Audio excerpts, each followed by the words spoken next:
আজকের দিনটা কিন্তু খুবই স্পেশাল। কেন?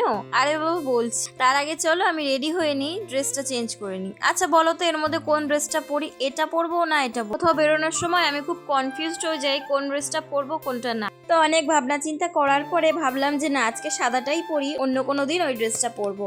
আসলে কি জানো তো, এই দিনটা আসলে আমি যে কি পরিমাণ খুশি হই সেটা হয়তো তোমরা আমার মুখ দেখেই বুঝতে পারছো, আর এক্সপ্লেন করার কোনো দরকার নেই। আচ্ছা তোমরা গেস করো তো আমি আজকে কোথায় যাব, কোথায় যাওয়ার জন্য আমি রেডি হচ্ছি, আর কেনই বা বললাম যে দিনটা খুব স্পেশাল আমার কাছে। যাই হোক, জানো তো আমি মনে করি যে এই দিনটা শুধু আমার জন্যই না, মানে শুধু আমার জন্য স্পেশাল, এই দিনটা প্রত্যেকটা মেয়ের কাছে স্পেশাল। আচ্ছা চলো এবার তোমাদের আমি বলি যে আমি কোথায় যাচ্ছি। আসলে বেশ অনেক দিন হয়ে গেছে, প্রায় 5-6 মাস হয়ে গেছে আমি আমার মায়ের কাছে যাই না। মা অনেক দিন ধরেই বলছে মায়ের কাছে যাওয়ার কথা, তো মানে ব্যস্ততার জন্যই, কাজবাজের জন্য আর কি যাওয়া হচ্ছিল না, আমারও কিছু ব্যস্ততা ছিল। তো আজকে আমি একাই যাব ভেবেছি, সেই জন্যই আর কি রেডি সেডি হয়ে বেরিয়ে পড়েছি। আজকে আমি বাসেই যাব। তো আজকে আমার হাজবেন্ড যাবে না, ওর একটু মানে সামনেই তো পুজো, বুঝতেই পারছো একটু কাজের ব্যস্ততা আছে, তো ওই জন্য আমিও আর বেশি জোর করিনি ওকে, আমি একাই চলে এসেছি। তো এই তো দেখো কথা বলতে বলতে আমি কিন্তু পৌঁছে গেছি আমি হাবড়াজকে। তোমাদের সাথে শেয়ার করব আমার মায়ের রিয়াকশনটা, যে এতদিন পরে যাচ্ছি আমার মা কি বলে, সেই রিয়াকশনটাই তোমাদের সাথে শেয়ার করব।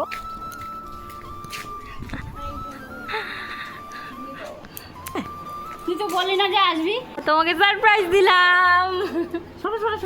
এই দেখো আমার সোনা বাবাটা আগের দিয়ে এসে বসে আছে। পৌঁছে গেছি বাড়িতে। আগে ফ্রেশ হয়ে নিই চলো, তারপরে আবার দেখা হচ্ছে, এখনের মতন টাটা।